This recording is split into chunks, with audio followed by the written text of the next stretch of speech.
if you have to do anything on your side, Gunner, to get it to go live on your platforms. I'm not sure how that works. I just listened to Tech Taylor tell me what I needed to do, so I did it. Dude, he's an So we'll animal. All right, go live. See if we're live on Instagram. She buffering. Okay. I think we're up live on all platforms. Yeah. I can't hear you, Jake. I was just saying I'll hold my cruel joke since we're live then. Did you have a good one? I mean, it was just something about you shopping at Baby Gap, but other than that, yeah. For the shirt? Dude, this isn't even filling out half the sleeve. I'm just kidding. Oh, I know. We noticed that part, and that's not the part I was talking about. I was mainly talking about the gut. Dude, quit. You got the whole squad laughing. I know it. All right. Oh, Taylor's here. Oh. Taylor's already here. Said, all right, Taylor Smith, dude. I guess you're demoted already. Taylor said I can't trust Gunner on the live stream, so he said that. I got to come in. That's tough. I heard Gunner kills bigger deer than all of y'all. You would be correct. Yeah, you would be 100% correct. But Taylor, I do have something for you that you'll love, and I have to play it in the beginning of every podcast. So we'll see you guys in just a few seconds. Welcome to the Hunter's Advantage podcast, where a group of budget-minded hunters scour the woods for whitetail bucks and whatever other big game is in season. Tune in each week to hear the hilarious public and private land hunting stories and mistake-filled lessons learned. We believe that every hunt brings us closer to God and that we exist to share the good news. And now, your hosts, Christian Babcock and Jake Gaylord. Oh, I love getting Taylor with that one. Dude, every week we've been hitting him with that intro. And since he doesn't have the controls on the keys, he can't debate it. So Yeah, that's the best. Oh, Well, it okay. got me So motivated, so there we go. So we've been doing these live streams, and it's a kind of a little bit different format on the podcast. We used to take questions from TikTok, Instagram, Facebook, and then we kind of do them all in one long form podcast. So we found out this is a lot better for us. So I just wanted everybody to know we don't only do live streams. We have a regular podcast. And then Gunner, can you guys just recently started up a podcast. Tell a little bit about what you guys have been talking about on the Team OD podcast. So we haven't really gotten into the meat of what we're going to get to be able to talk about. What we got to talk about a little bit about what we're going to do, like an intro. And then we went into my buck again, which of course, it's probably exhausting, but we had to go into it again. But we went through some of the stuff that maybe we hadn't told a whole lot of people. Just the background of it and some of the things that we personally experienced that, like I said, I hadn't maybe gotten the chance to tell everybody else. So we got a lot of stuff. Spotlight that you used to shoot that deer or what? No, I wasn't going to tell anybody about that. Oh, gotcha. Thanks. But anyway, we've got a bunch of cool people coming on pretty soon. So we're really excited about that. So yeah, that'll be fun. So for people that haven't heard about that buck, what did that describe that deer and tell us what he ended up. I know he's the archery Oklahoma State record, but tell us what he ended up grossing and netting after that 60-day period. Hey, I know he netted 188 and 5/8, so he beat it by an eighth. I can't really tell you the gross off the top of my head. 200, right? At least. I don't even know if he got that after he dried, which was surprising to me. I thought he got like in the 196. I thought that's where he went, but I know he netted 188 and 5/8. I know that for a fact. But for a guy who shot the state record, you know the least about the score of the deer. I know the net because that's what everyone talks about all the time. I should tell everybody the gross because I'm a big believer in it's the gross, it's what he grew, But that's I would, and I'm also a guy that likes even numbers, so I just round up to the next highest is what I would do. Yeah, he netted 190. That's what I'd be saying.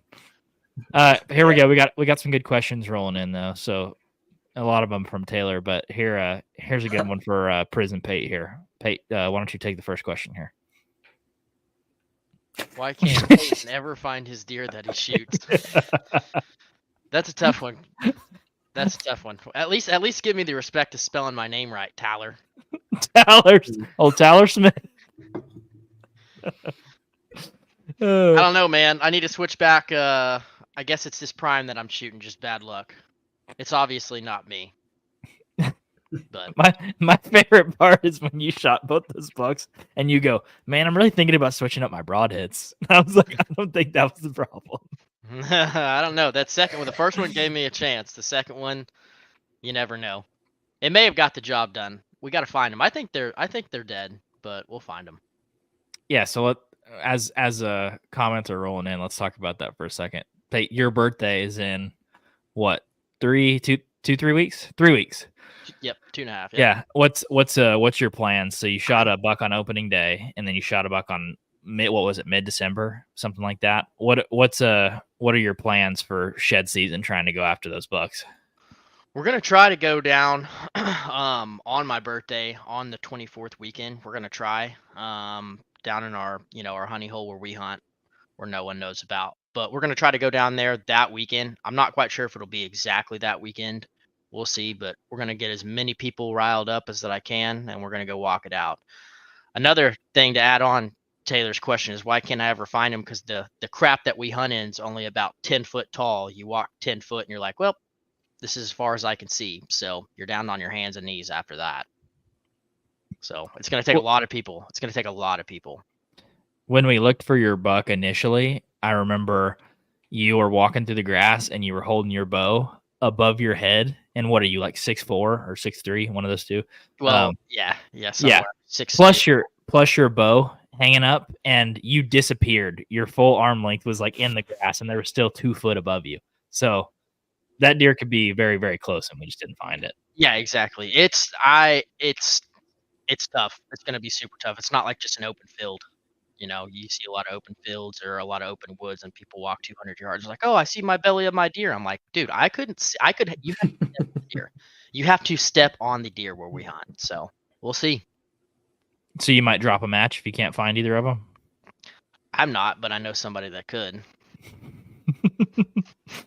There we go. Here we go. Here's a good one. Gunner, why don't you take this one? And by the way, when we read go ahead and read the questions as you get it and who said it, just because we got a lot of people on audio.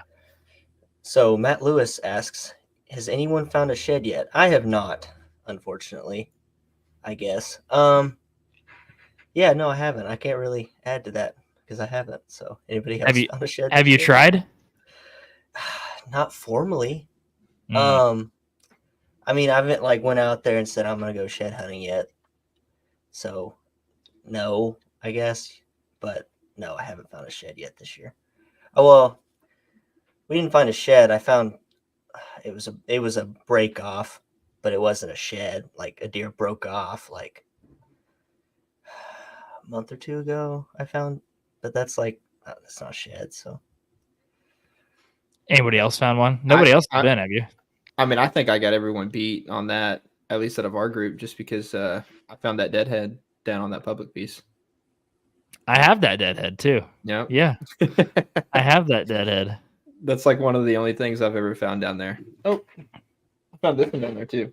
But that's like the biggest one I've ever found in my life. So I know we had some folks when we were talking about that, when I put that on the story of, can a deadhead survive and look that good? That after 3 years of being in that grass, there was a guy, I think his name's Riley Emery or something. He shot a buck in 2019, and I guess it died that year. And the neighbor found it 2 days ago and gave it to him, and it was he had it up next to the trail cam picture. It was definitely the same buck, and it looked exactly like that one you found.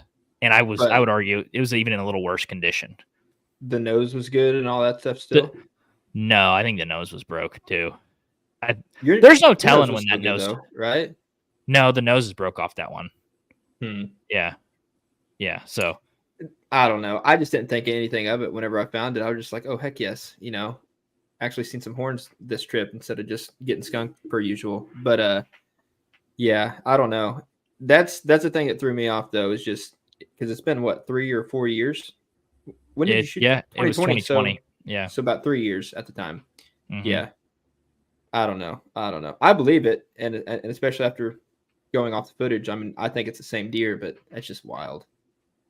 It is. I mean, that's crazy to me. Here you go, Prison Pate. Here's a good one for you. Taylor Smith said, "At least his bed is made this live. That's good to see."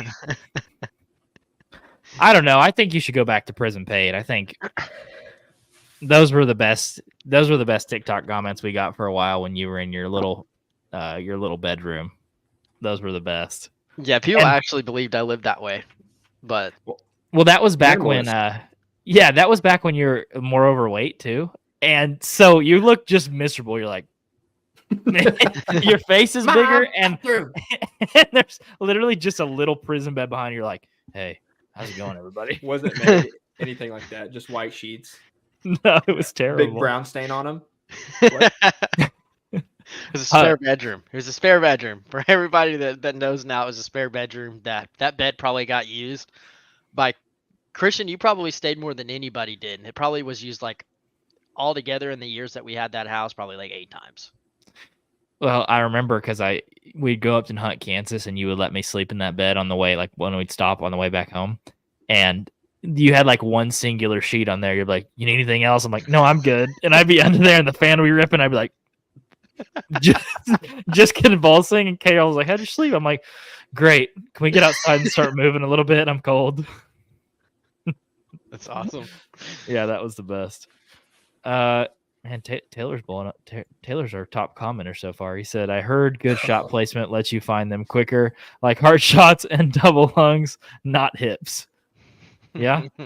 I don't know. I've killed one with a hip shot too. Don't sleep on it. I shot mine pretty much in the neck this year because of how he was angled. It just ricocheted right off that front shoulder, went right up that neck. With a bow? Yeah, that nice deer I shot this year just went right off his front shoulder, just missed it just right there, and it went right up through his neck, right out the other side. He ran 50 yards. So- Did you got that jugular then? Oh yeah. Oh, he's bleeding. Because I shot one with my recurve this year, pretty much exact same spot, and I was like, man, I don't know where it hit him because you didn't hear that big smack. Mhm. It was just it was like you just missed him. You didn't hear anything, and then I was like, huh, what's up with that? And the arrow was sticking in the ground, and I walked over there and it was like just water hose the entire time. And when you hit that, it's freaking over. Here we go. 2024 Coyote Tourney champs coming to a tourney near you. Tourney T. So you guys know playoff P, Paul George at Oklahoma City. This is Tourney T, he said. He said he turns up for our Coyote tournament. Yeah. You guys discuss the Coyote tournament for a second. I want to grab that deadhead and look at it. I want to get Gunner's opinion on this. All right. Be right back. Yeah. But for those who don't know, maybe if you're from around Oklahoma, there's a coyote tournament being held in Northeast Oklahoma, I think on the 16th or the 19th, somewhere in between there, this come February. So it's for the Carsolari Fire Department fundraiser. It's basically, I think, a 50%. I don't know what they call those, Gunner. You might have better words for me than I have, but it's 50% on everybody who enters. They take that money. You get 50% profit. But if you're a real player, what you can do is just donate it all back to the fire department if you win. But a lot of people don't have to worry about that because we got the dream team and quite a bit of land to hunt. So we're feeling pretty good about it. So you gonna enter, Gunner, or what? If it's Tourney T on my team or No. We already stole your most valuable resource. Oh, he took Tourney T. Well, Tourney T is like, he's like MJ over there. So you took my MJ, now I'm just Pippin. So I don't know. But I'll Carol's have to see. also one of our shooters as well. So, now we're really gonna see who's the true MJ. Is it MJ or LeBron? We don't know. We're about to find out though. I'll just go get Gage or something. Taylor That- like that. Who's Gage? I never heard He's of her. another. Yeah. Well, she could shoot coyotes. That's, yeah. He coyote hunts quite a bit, but Taylor's gotten really into it the last couple of years. He's been Good. pretty That's what we into want to it, hear. and he's got that new call. He's pretty good at it. I'll give him that. I'll give him that. He's solid. There we I think the go. last time we went, we called in some doe. Don't know how we did. We shot it, but- a bobcat though. Yeah, we did. Yeah. Sure enough. Yeah, I remember that. I shot that bobcat with a red dot sight, and I was like, "Oh, that gun was only good for about 60 yards." It was only as big as a house cat too, but I mean, so give credit where credit's due on the aim, I guess. It could have been your grandma's house cat. I mean, I don't know. I haven't seen many of those. Not no more. Here we go. To Tyler. How do you say that? Eberle? He said need a shooter gunner. Yeah, come on. How many people can be on a team? Do we know? 4. Yeah. 4? Well, Yeah. that's number 3 right there. There we go. I There mean, you Tyler, go. you might as well Building a save your money though. That's all I'm saying. We got like side pots and stuff because then he's Yeah. coming in. Yeah, okay. So Cool. the big pots are the 3 heaviest coyote. That's for the jackpot, and then I think it's the biggest dog, smallest dog, and then most dogs, and then the biggest bobcat are the side pots. hmm And those are 25 a piece to put in for, I think. Mhm. Yeah. Yeah, those are good. Here we go. We know this guy. Matt Garris Matt said, "What's Garris. up, brothers?" Nothing, Matt. It's getting on. Just wondering though, you think that guy ever got his tots or no? Christian, tell that story real quick. We were in so we were in St. Louis at the ATA show, and there was Matt took us out to a barbecue place. I don't remember what the place, Sugar something, I think. It was good. Or anyways, it was really good barbecue. And there was a guy that, I mean, he was a minimum 3 bills, probably 4 bills. And mean, he was I think that's on the light side. okay. I was trying to be nice. I'm not. He might have Four been chins. 4. Yeah, he might have been 4 bills. And he was going up to the lady. He was going up to the counter to complain about how he didn't get his tots. Like he had a whole plate. I swear to you, the plate was this big of meat, and he goes, "Hey, you forgot the tots!" And he was walking up to the front, and Matt was like, "Where's my freaking tots?" or something like that. It was so funny. The guy he was very upset about it. Oh, here we go. Sugarfire has them damn hush puppies. That's what it was. Oh, that's awesome. That is awesome. That might have been No. the highlight of the trip, to be honest. Oh my gosh, dude! I laughed for 20 minutes about that. Where is this Taylor guy? I need to hubby him up. Yeah, he's actually probably right next to you, based on what he told me earlier. Yeah, I thought you guys were watching his nephew play the tuba. So maybe we catch Taylor in a fib here. Is he just Taylor- skipping on us? Taylor's out in a tournament or something right now. Didn't Yeah. tell us. He's Nephew practicing? playing the Well, that's tuba. good No, for you. Taylor's playing that skin flute right now.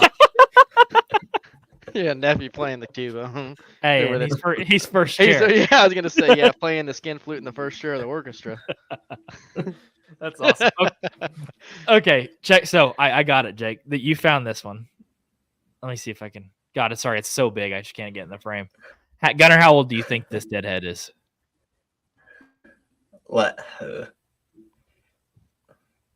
How old do you think it is? I'm gonna like how old the deer is, or how old it was, how long it's gonna No, be. I don't care how old the deer was. He's about three days old. Yeah, I don't care about that. How many years do you think this sat around? I'm gonna say a year, 2 years. I think 3, but it was also Oh, in that's 10-foot tall close. grass that got burned. Do you see all the Yeah, I burn do marks see on that. it? That's Well, How was it that's laying, a- Jake? Was it laying like that, Yep. completely flat? Yeah, the dark spots are where it was hitting the ground. Okay, yeah. So if this is the same buck, which I think it is, was shot in 2020 and found in 2023, which Nice. what was it? We found that buck, or you found it, Jake, 100 and something yards from where we lost blood, almost 200 yards, maybe. I don't even think it was that. So the pin you sent me, it was 90 yards. Oh wow. Yeah. So there was that. So I think just from the granted, I know like the 8-point is probably the most. I This think one was a most 9 deer though. out in the woods. Oh, was it really? Yeah, it's got a G4 on that side. Oh, huh. Yeah, and it was the right side. It was the correct side based on that video that we took of him. Mm-hmm. Kind of same So- frame, same points. So I mean, found literally 90 yards from where we stopped tracking. So I think it's the same buck. Hmm. Hence It's why you have it. It surprises me though that as many people that shed hunt that area that deer that wasn't ever found. Like I don't know how that wasn't found, especially with there being a burn. It's like how was did so A burn, was- and then there was that trail probably 20 yards by it. was it not clear as day when you walked up on it? Yeah. So like the only reason I found it, it was in some like pretty thick stuff, but there was like a white piece of vertebrae, and then it was just like breadcrumbs basically. So there's a white piece of vertebrae. As soon as I seen that, I was like, there's a deer around here somewhere. And so I just kept following those, and like 3 vertebrae later, you just see tines sticking up, and I'm like, ooh. There he was. Oh, here we go. This is definitely Taylor commenting from Justice's phone. There's no way. So Matt said, I got some welding to do this evening at work. You guys have a good evening. Yeah, you too, Matt. Thanks for stopping by. Here's a good one. This will spark a pretty good debate since Gunner's like a record holder and stuff. Justice said, Oh no. Gunner, if a 3.5-year-old 150-inch and a 130-inch 9-year-old buck was side by side, which one would you shoot first? For a person that doesn't hunt, you articulated that so well.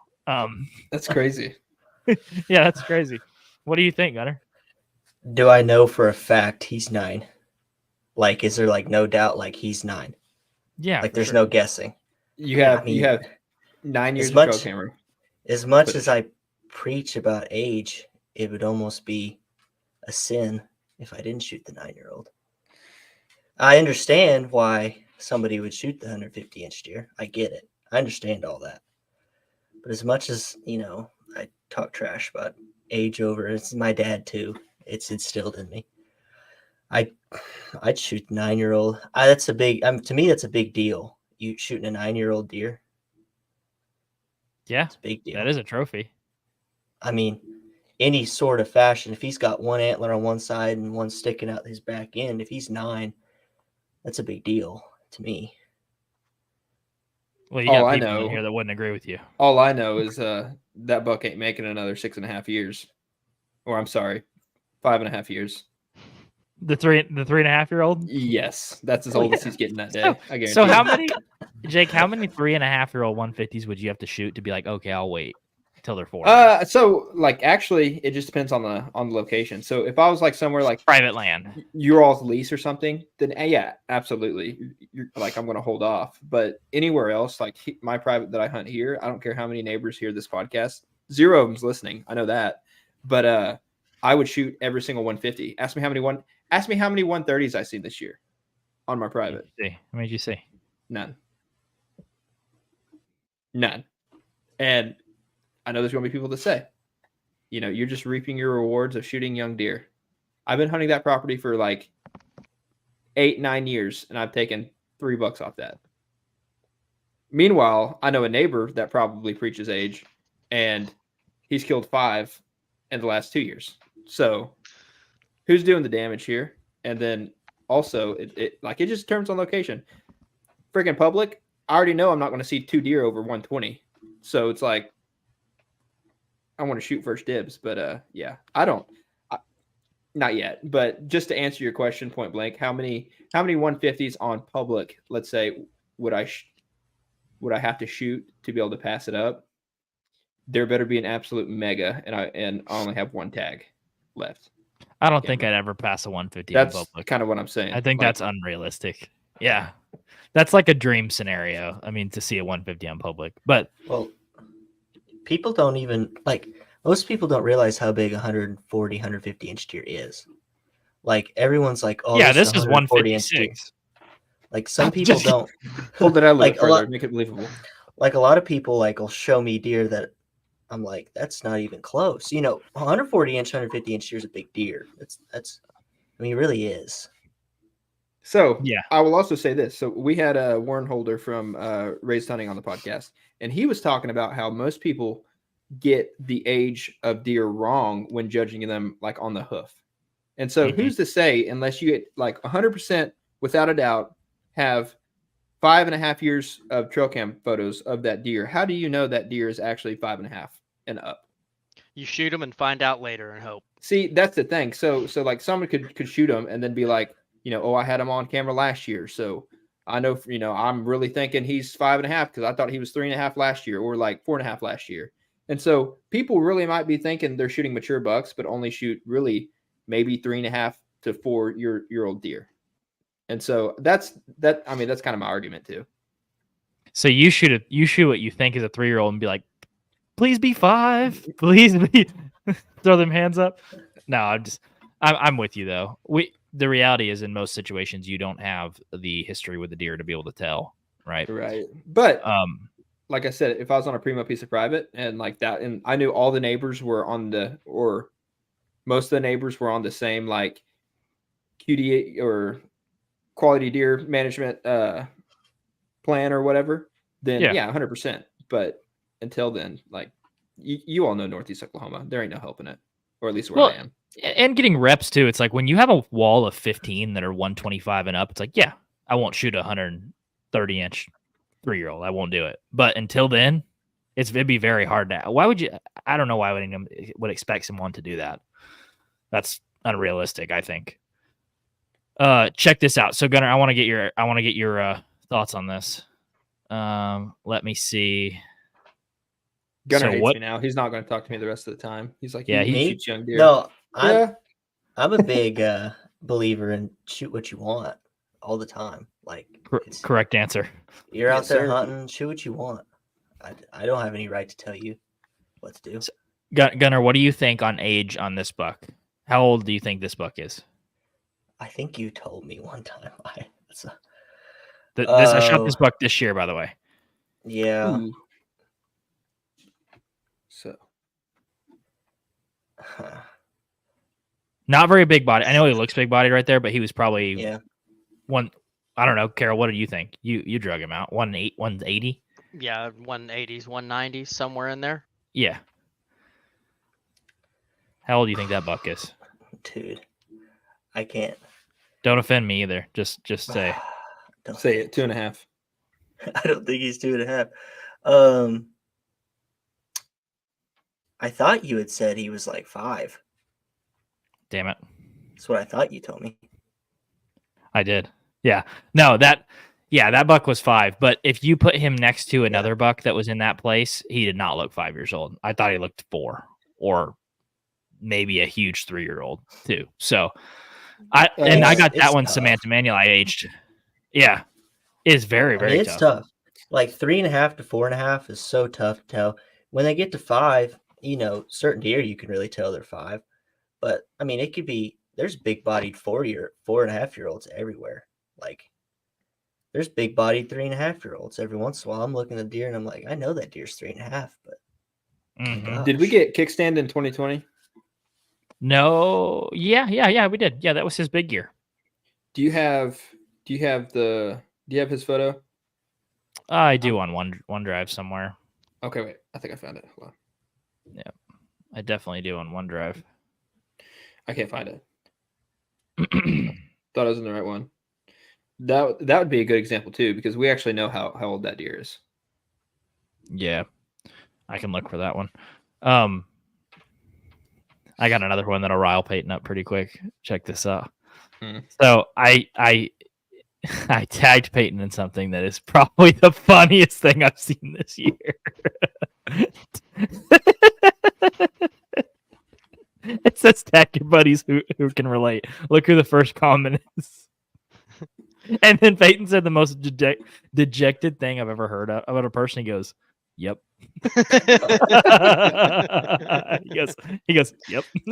When you said that, I knew this guy's hurt. That was too soon. I'm gonna find them both. And then I'll be I won't be as sour about deer season as this year. If you find both those bucks that you shot, how pumped up will you be? I'll be ready to get back out there tomorrow morning to hunt them. You can hunt for a shed. No, I'll be a lot more. I've been down in the dumps of like I got to a point where I'm like, man, I'm over this. So I went to waterfowl hunting. And that will probably bring me back. Yeah, waterfowl. It's funny how they send you back to each other. They both suck so bad. You're like, oh, I've had enough of this one. I'll go back to the other one for a while. Yeah. When they both start sucking, you start adding up. Like, if I sold everything, how much would I get? Is when you start thinking. Mm-hmm. So let's hit a couple of these questions right here. Okay, so Justin said, "What is the most important thing you look?" I'm assuming you look for in a bow. What do you look for, Carol? In a bow, Personality, face. yeah, I'm a big personality guy. Gunner knows. What's the most important thing you look in a bow? That's a good question. So I haven't shot a ton of bows, as in like I've never gone up to, a bow shop and said I'm going to go get a new bow and held 20 different bows.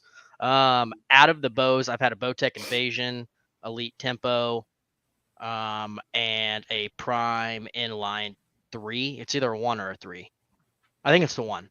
Mm-hmm. I like the way the Prime holds the most. It's very centered. It's a very centered bow. It doesn't lean very badly. But I say all that. I like how the Prime holds, but I also shot my Elite very, very well. I don't know why I even got a new bow. I saw the price tag on it at TAC and was just like, hey, I'm stupid if I don't buy this. And since I bought it, I had to shoot it, which I never should have went away from my Elite, to be completely honest. But just how centered the bow is what I'm really going to look for if I ever buy a new future bow. That won't happen for a while. Did you actually you bought the Prime, right? Just because it was a good deal at TAC, right? Yeah. And your brother had shot Prime too, though, in the past, and he told you it was a really, really good bow. Yeah. I did, yeah. I shot a Bowtech Invasion, and I was so inconsistent with it. It's a super good bow. It just didn't fit me the best. The Elite, I think I have a Tempo. I'm 99% sure I do. It fit me the best overall as far as shooting, holding, and all that. But the Prime definitely feels the best, as when I'm shooting, I'm just not as accurate with it. So accurate, just I didn't shoot it as good as my Elite. I could pull the Elite out right now and shoot it better than the Prime, and I haven't shot it in 2 years. Sounds like you need to go back to the Elite. Yeah, I am. I think I'm going to for next year. That Elite's 2 for 2. 3 for 3, I guess. The Elite's 3 for 3. I'm willing to buy that. I'm willing to buy that Prime off you for $200 just because it's got bad mojo. But I'll still give you two. I'll give you $2 for it. No, it's got bad mojo. It just needs to be trashed, so nobody has to take that on. What were you saying, Jake? Oh, I was just gonna say I kind of like Carol's thought process on that, because the thing about it is there's 100 different bows. What people say, because I'm in the same boat as Carol. Like, I haven't went to a bow shop and just shot every single bow. They have, just to test it out.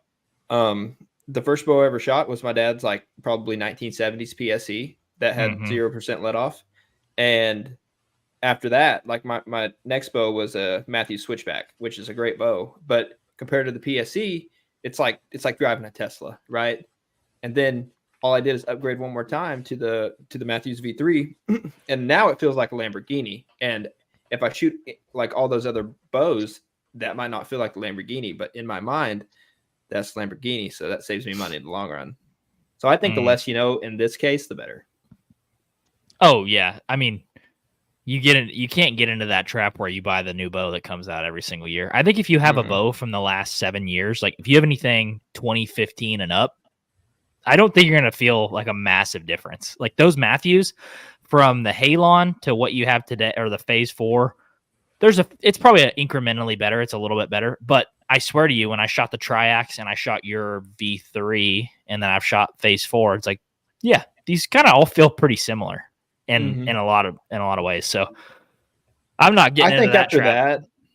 I think after that, it's just like how comfortable it is. You know, like is the valley, you know, nice and smooth, or does it want to jump out of your hands? Like I think it's only like critiquing it at that point. You know what I mean? Yeah. What about you, Gunner? How do you pick what's important to you in a bow? Man, I've had 2 bows in my entire life. One was a youth model diamond, and the one I shoot now, which is a Matthews Chillar. I shot that youth model diamond for not very long. I killed one thing with it, and it was a turkey, and it was the dumbest thing you've ever seen in your life. It flew over a creek, and I drew back and shot it, and it was just. And then I got that Chillar the season I killed the state record buck. So I don't have it. I've shot 2 bows. You know, I could tell you the difference in the Matthews and the diamond right off the bat. Just something I can handle. Lightweight. I like to go. I mean, in theory, I like to go west and stuff like that. When I went out to Kansas, I went mobile, and that was nice. Have that light bow, but just something that shoots smooth that I feel confident with, really. So wasn't the state record buck you shot? Wasn't that your first buck with a bow? Yeah. Do you want to sell that bow? It's got to have something special from the factory. Some sort of value. Yeah. I don't know. I'm probably gonna have that bow for a long time. It shoots so good. I'm so comfortable with it. I gotta go get the strings redone. But after that, I think, good bow lasts you forever. My dad has a 20-year-old Matthews, and it shoots wicked. A guy borrows it every year and goes elk hunting, kills an elk every year. So, dude can afford to go elk hunting, but borrows a bow. That's what I'm talking about. That's my kind of guy. I'm not buying one of those stupid bows. I'll just borrow yours. That's awesome. Yeah. We got another good one coming in. So Sal Mark St. Martin II. That is a mouthful of a name. Said, I don't think my comments are showing up on YouTube. I shoot a 60-pound Hoyt Torix. What would you guys recommend? Shooting a fixed blade broadhead or mechanical, or do you guys think the draw weight doesn't matter? Ooh, interesting. What do you guys That's a loaded question. How so? That is a loaded question. Fixed blade or mechanical? Let's start with that one. What do you guys got on that? I mean, from the results this year, I want to say fixed blade, but I mean, if you're not like Carroll and actually hit him where it needs to be hit, I mean, I think you can get away with the mechanical. That's true. But I don't know. What do you guys think? I'm a big fixed blade guy now. I used to shoot those Rage hypodermics. I killed the big buck with a Rage hypodermic. Never had a pass through ever with anything other than what I shoot now. And that's the Shuttle T trophy takers. And my gosh, they're wicked. I will never. Dude, Taylor will not shut up about the Shuttle T's. He's like, Shuttle T's. He loves those things. Dude, I have not had anything bad to say about them. Just smooth.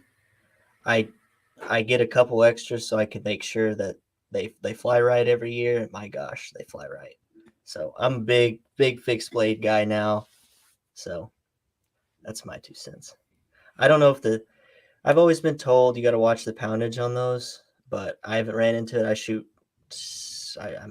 pretty heavy poundage. So yeah. And also, if he's wanting like a genuine answer, we did a podcast with the Ranch Fairy, and at the time I knew less than I did now about like broadheads and arrows and all that stuff. And I'm just putting this out there. I don't know crap about him still, but I'm just saying he puts it. If he can explain it to me, he can definitely explain it to you. I assume, just since you're able to spell your own name, you probably have higher IQ points than me. So go listen to that, and I think it'll kind of persuade you to shoot fixed rather than the mechanical. Well, we have several good podcasts out about those topics. Like you can listen to the VPA episode. You can listen to the episode with Ranch Fairy. We had Ed Ashby on. He talks about the 12 penetration factors. Those are really interesting. But on his question of does draw weight matter, it absolutely matters. You gain several feet per second per pound of draw weight that you're drawing back. So does that mean you need to shoot 80? Probably not, but over 60, I would say, for the average guy is pretty good. Didn't the Ranch Fairy say something about how the mechanicals take a certain amount of force that ended up being like 60% of your kinetic energy to just open that broadhead? Yeah, to deploy it, because the opening, especially the big 3 blades like the Grim Reaper Whitetail Special, that's Which a I great love. broadhead. By the way, if you said, hey, you get a pass through every time, that'd be the best broadhead ever to shoot. But you can't control that. So yeah, it's the opening of those blades. It slows the projectile down. That's why if you could shoot them with a really sharp field point, it would be absolutely best. You just wouldn't cut a big enough hole, right? But yeah, the less drag going through the animal, the less your arrow's going to slow down. So yeah, the mechanicals definitely take a lot of the energy away.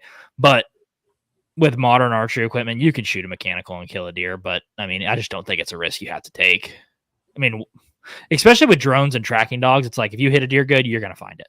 So why and Carol knows after the refrigerator, dude, if you shoot one and hit him, you're going to find him with that drone. It's insane. It really is. So either way. Yep. As long as you're not too early in the season and you don't have too bad a canopy cover, you're going to find the deer. Yeah. We found that buck that Carol shot in it was like 3 minutes. Like, oh, here's a deer. And we're like, I don't know if that's him. Let's get another angle. He circles around. We're like, that's him. Yeah. He rolls over and there's 2 big holes in him. He's like, that's him. Yeah, that's the. Yeah. Here's a good one. Brack Jones said a 9-year-old deer is a trophy no matter what headgear it has, but a 150-inch deer can be a once-in-a-lifetime deer for some people. Can't really blame people for shooting the biggest deer there, in my opinion.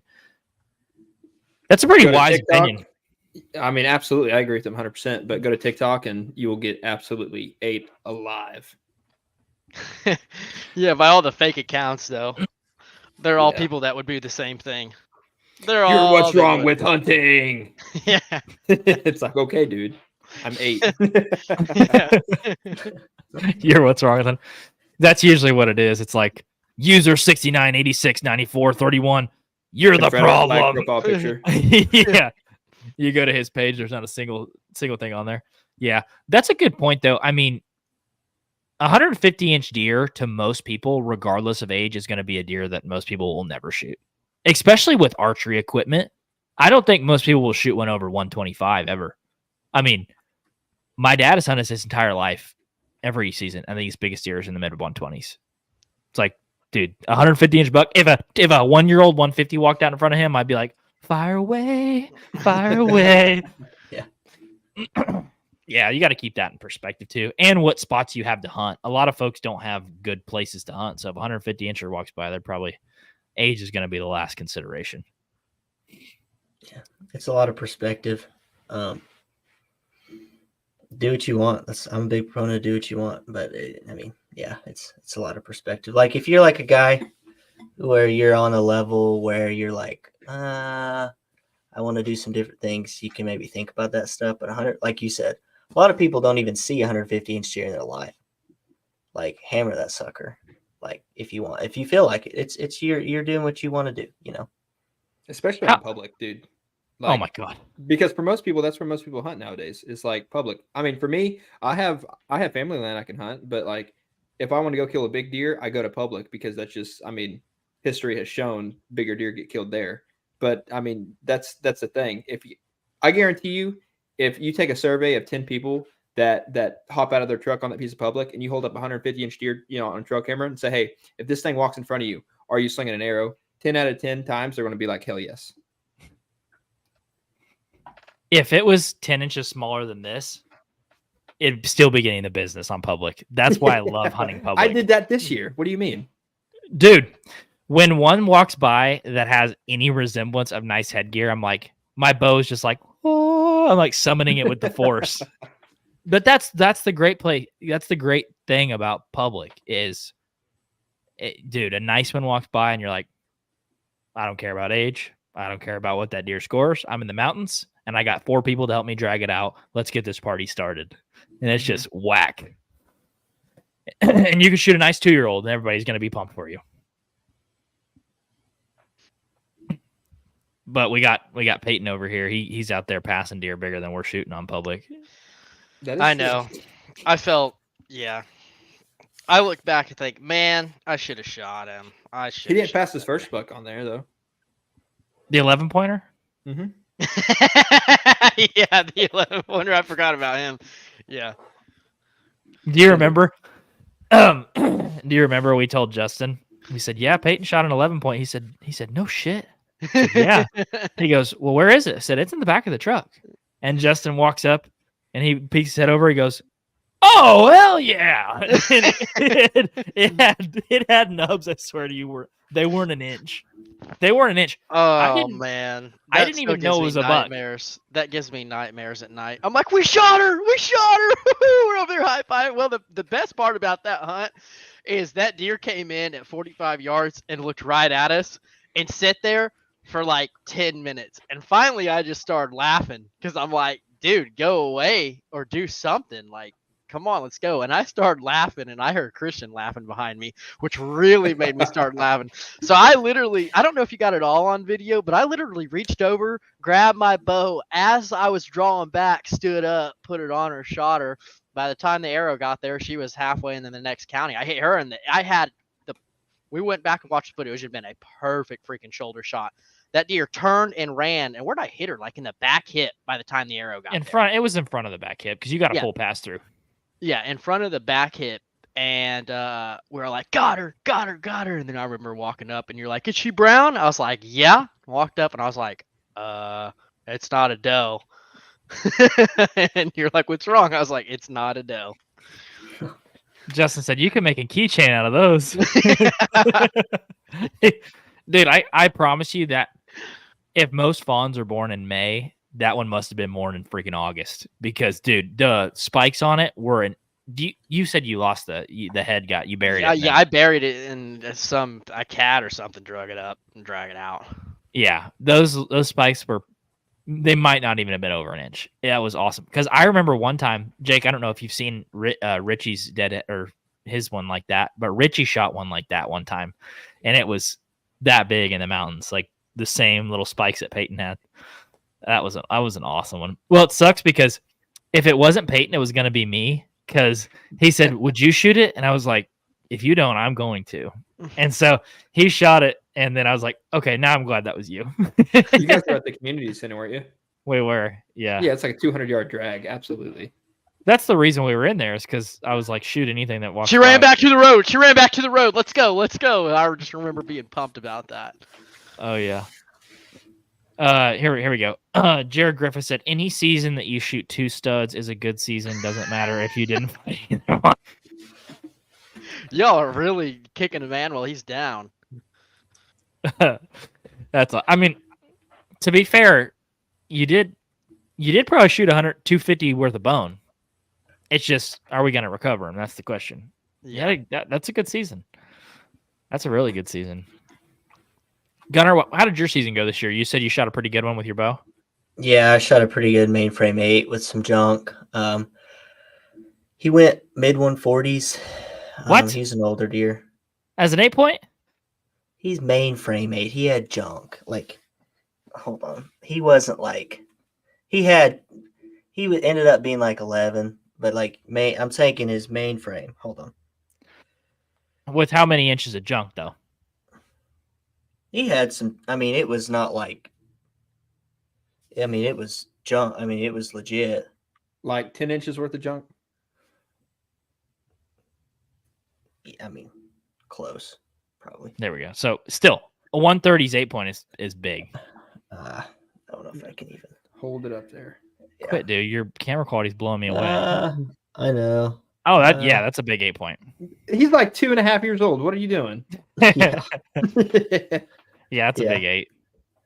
He He was. See, my girlfriend wanted to kill him, and I told her. I said, because we had 2 deer, we had another big 8-point we called Tines because he was just super long time. I said they were on 2 different properties. I said, which one do you want more? Because I'm going to kill the other one. And then I showed her a bunch of pictures because we had a lot of pictures from both of them. And she goes, I kind of want Tines. He's just longer, whatever. I'm like, okay, you chose what you wanted. It's what you wanted. The other one was way more patternable. Like Tines was coming in at like midnight, 3 a.m, 9 at night, and That deer, we called him Claw. He'd come in about every other morning, about 7:30, 8 o'clock, just right through that trail. And I went after him for about 2 weeks, and I killed him about Tuesday morning about 7:30. Did your girlfriend end up killing one? Yeah, she shot a younger 8-point. I say younger. I mean, it was her first year ever shot at muzzleloader season. So Oh, heck yeah. she's pumped. We had an opportunity at a pretty big 8. I think he was 9 actually, but she's looking at me. We had an opportunity at one rifle season. He was a stud. She couldn't get level on him. It was her last tag. And man, he was a stud. He'll be a stud next year if he comes around again. My gosh. Where is this at? So I'll tell you, South I'll Kansas. tell you a creek, Black Bear Creek. It's right along that creek. Man, deer come out of everywhere on that creek. Heck yeah. All right, let me pull up my Onyx. I'm gonna leave for a second. There's a lot of creek. Might be getting a release next year, huh? Yeah. Here we go. When the HA hats back in stock, Matt Lewis asked. I think we have a few in stock right now. I think we have some of the camos in stock. I'll have to check the website. I haven't put a ton of time into merch, which I probably should put more time into that. But dude, I don't know if anybody else has been shipping things recently, but once you throw the cost of a box, tape, and shipping into it, there's like no money to be made in a hat. So I've actually lost money shipping hats before. So that's why hats and shirts haven't been a priority. Unless someone would pay like $50 a hat. Yeah, dude, it's crazy. I mean, I get it, because if I got on somebody's site and it's like, dude, $35 for a hat, you think that's crazy. And it's like, well, the hat cost me $20. And then shipping it's $15. I didn't even make any money. So that's what's going on with that. Here we go. This is funny. Outdoor Defiance hats are always in stock. We like to keep our customers happy. We don't complain about making money on live. That's awesome. Good plug, Taylor. That's Nice awesome. plug. Good for you, Taylor, dude. I'm about to ban you from the live. One more of this. But I heard like after like a week, or actually I bought one of those, I don't know, maybe 2 months ago. And after a week, the leather patch came off. So I don't know what's up with that. Dude, you know what's funny about their hats is they're the same hats. We use the same people to put them together. Oh, that's awesome. I'm just kidding, Yeah. guys. I don't want to get sued for defamation. Sorry. I was gonna be heartbroken. I was like, "What? Our hats suck." Messaging like- Taylor. News to me, Taylor. What are you doing over there, distributor? That's awesome. Here we go. So Tanner Russ said Colorado archery trip going after elk or mule deer. Okay. Prison Pate, let's start with you. Which one of those you pick out of elk and mule deer? Oh, You already got black bear down, so you don't need any of that. I'm gonna go with an elk. I'm gonna go with the elk just to fill the room. Fill your trophy room? Yeah, start filling the trophy room. Oh, you're right. You're what's wrong with hunting. But anyways, moving on.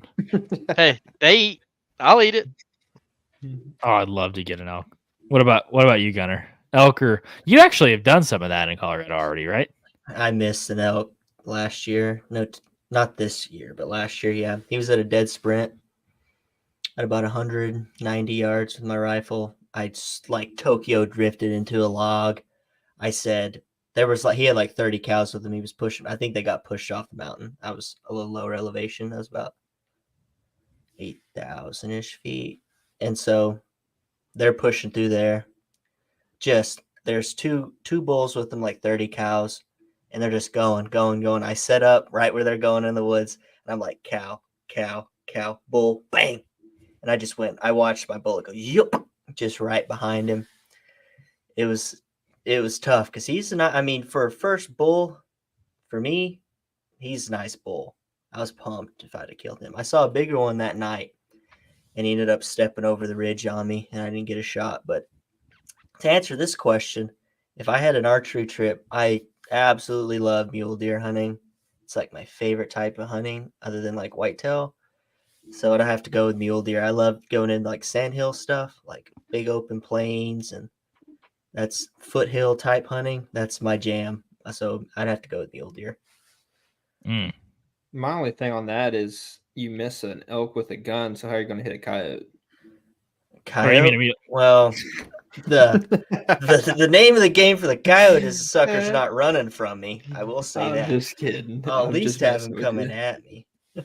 You be playing more Call of Duty, man, hitting those running shots. I don't even play Call of Duty. I can't do it on the game. Like my hand-eye coordination, I can't do it. Yeah, I can't do it. So it's probably my problem.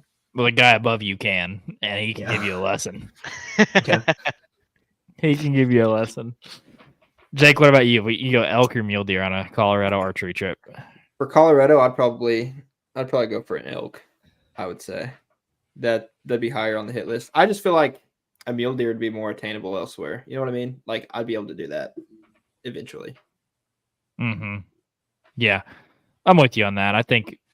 I don't know. In Colorado, a lot of the stuff is it's, and from an elk perspective, a lot of people say it's pretty tough hunting, especially on the over the counter units. So I feel like if you can go to Colorado with a bow and kill one on public land, I feel like you're kind of doing something. That's a pretty big accomplishment. So Yeah. I'd love to shoot both though. I would. High country mule deer. The Element did a film about high country mule deer. I think they shot one at like 11,000 feet. That looks pretty awesome in September too, though. High country. I think that I've seen some of the Matthews. So you guys know the Proving Ground episodes that they do, where like when they come out with their new bow. I've seen one where they like are sliding down mountains and like shillings of rocks are going by as they're trying to shoot a mule deer. That's like high country mule deer sounds really, really fun. I don't know if I could get up there, but maybe I would really enjoy that. I think for the first one, I would want like more of the plains, the flatter, Nebraska scene rather than the high country just right off the bat. I want one down first. That's what I'm trying to say before I add any more layers to it. Yeah. Yeah. I mean, especially knowing that mule deer live in like that Nebraska sandhill terrain, and that's a lot easier to hunt than the high country. I can tell you that. Here we go, Carol. I don't know who this is, but Shelby Baker. Who has the biggest Kansas deer out of HA? I didn't know you had Shelby's Facebook. This is crazy. Yeah, she's asleep. Signed in. Did you actually? No. I was about to believe you. Who has the biggest Kansas deer? Yeah, I got Jake beat by 108 inches, and I got Christy beat by 50. Together, we have 60-inch deer. It's crazy. People talk crap about us and our Kansas trip and how we were saying we were going to go there and do this and do that, but we killed a 158-inch deer. It just was with $2 when we killed a 158-incher. So, and the only reason Carol got the biggest one is because I just, I'm a good guy. I hunt for age, so I elected to pass. We're really going to get into this. I was going through some stuff, when we went down to Kansas, and I was really super excited. When we went to Kansas, we all went in and looked at spots together. We found a spot over by the lake that I was super excited to hunt. Well, Dave goes in there and don't even do that. And I was for sure popping. I had a full conversation with Christian. I said, "Hey, Carol said he's wanting to hunt this spot, but at the time we only had one vehicle down there. But I'm gonna go in there and stomp it all up and scare the deer out of there before. You think you can dare if I run it? One goes, the other goes, and Christian's like, I really want to hunt this spot right here, and I was like, it's literally nothing but fields. The only other tree line to hunt is right here on the spot that you were going to hunt as soon as you got there. And he was like, dude, just go in it. You're here. And he's not. And it's just like, if the roles were reversed, I'd be telling Carol to go in there. And I was like, okay. I wasn't expecting to see much. We go in and check the camera, 140-inch deer. And I was like, I better get my crap together. So the whole time I was on alert, dude. The whole time. Of course, the canopy, like super like immature trees. So if I was to sit in the saddle, I would maybe be 3 foot off the ground. Okay. So I was wanting to sit on the ground, but at the time I was like sitting on the ground with the bows foreign to me. You know what I mean? So I don't want to like fully commit to sit on the ground. And so to make myself a little seat, what I did, instead of just putting my platform around the tree, I connected my Your tether. tether in the tree. And I was like, I'm just going to sit kind of behind this tree, and I'm a little bit above it. Like most of my body's like obviously behind the tree, but I got my feet, knees down, basically covered with grass. Well, I sit there, and a doe walks out probably 75 yards in this timber, and I'm sitting there just have my binos just peeking through that crap, just seeing if a deer on public. We never see this. Exactly, This is awesome. exactly. I can see more than 75 yards. It's absolutely insane. And so there's this what was it, like a wheat field or something over to the right? I don't even know. It was a what bean planted field. in at There the were time. beans. Yeah. Was it beans? Soybeans. Yeah. Okay, yeah. And so she goes out there milling out there, but it was so thick where she came out at. I was like, if another deer kind of maybe was trailing her 15 yards behind her, like I won't be able to see. And which I don't know why I was worried about that, because it was literally September at the time. And so she moseys out there, and the whole time I'm looking out in the bean field, just glassing her, because it's a deer. I want to look at the deer. But the whole time before she walked out, I was just scanning the whole time, because where I was from the trail camera was maybe 10 yards. And of course that deer walked through that one in daylight, like a few days before that. So like I was ready for it. Well, it caught me slipping when I was looking at the doe, because as I was in my binos, I go to turn and look, and I see a deer. Don't know how it got there, but it was that buck probably 40 yards away from me, just staring right at me. And I'm like, damn, that sucks. And so I immediately like grab my bow, and of course it's on my left-hand side, and that thing takes off running back into this little nooket of trees that's basically by the lake. And I'm thinking, damn it. Well, about 5 seconds later, it comes crashing back by, probably 25 yards away from me, and then stops. And I'm probably 10 yards from this tree line where it meets I'm probably 10 yards away from this hard edge. Yeah. This thing stops and turns to me again, running down this hard edge, because it wants to go to this field right here. And I'm sitting basically in the connecting spot to each piece of tree line, and he wants this spot. He doesn't want to go around. He's going right here on this tree line. And so as it's running at me, for a split second, I was thinking this deer's going to like gut me. I don't know why. It has rabies or something. It's going to gut me. So I'm like flailing around and I'm new to the saddle. So I'm trying to like fling my bow up and trying to draw on my weak side shot. And of course I'm screaming, meh, meh, and it just stops for a second and then takes off running away from me. And he's about 25 yards in that bean field, turns broadside looking at me. And I just switched to that new release. I had a double caliper where it just clips on.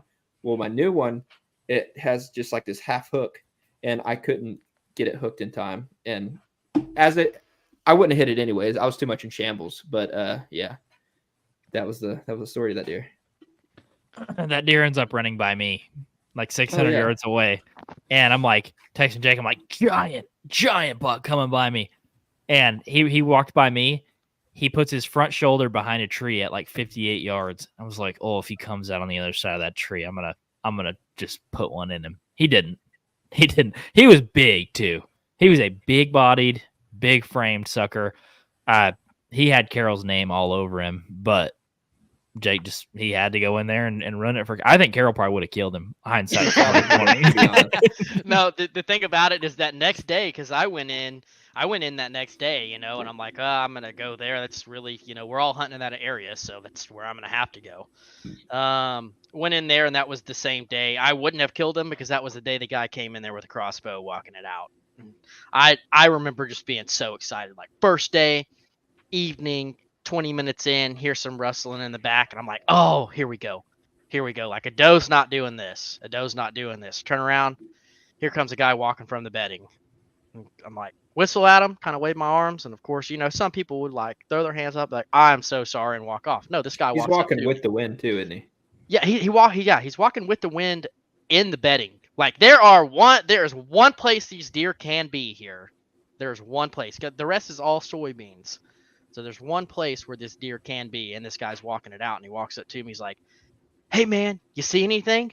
And I was like, I mean, there was some doe running behind me about 5 minutes ago, but I see why now. But yeah, and I was like, other than that, nope. And he's like, well, which way do you want me to go? And I'm like, I guess back the way you came. My hunt is over. So I'd have been like, toss that crossbow up here and get up in this tree. Yeah. He was super nice. I was very, very mad because I'm like, so this is how Kansas is going to treat us because this is the very first hunt on the first day for me. And this is. I thought Kansas was awesome though, because I mean, where we hunt on public, if you see one deer within a week span, it's like awesome. Like, I was in the game. Yeah. And then down there, we went to this, just the very first weehhaw we checked out. We just set over this this bean field, and we seen 20 deer. Granted, the biggest one was like maybe a fork-horned, but still, it was just cool to see deer. And you're just like, dude, I feel like I'm on a big old private piece that I didn't even put any work into, because there was knee-high beans and all that good stuff, and like not enough. And on the weehaw, you are. Yeah. Yeah. On the weehaw, you are.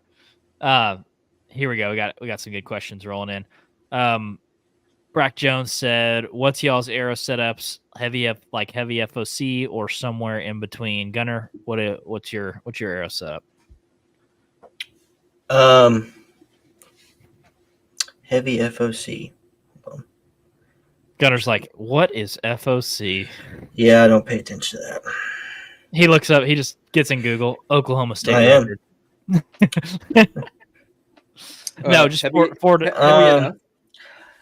you know, my dad is big on it. He likes a really fast arrow. I'm pretty balanced. I like a really fast arrow. I mean, if I'm going after elk, I'll go heavy. What broadhead are you shooting up front? Like what grain? 100. But you're shooting a fixed blade, right? Yeah. So, and what's your draw length? What is my draw length? I don't know. I measure every time. I don't remember that kind of stuff all the time. How tall are you? 5'8". 5'8". So ish. What do you think? Like 27? Yeah. No, Yes. probably 28. That's what I am. I shoot my draw length's I think 28. So it's probably 27 and a half, 28 and a half. So you're probably shooting a sub, just based on your arrow length, you're probably shooting a sub 500 grain arrow, but you're shooting a fixed blade, which is going to help with penetration. Yeah. What about you, Carol? Oh, I shoot what is our weight, Jake? I think it's 585. 585, yes.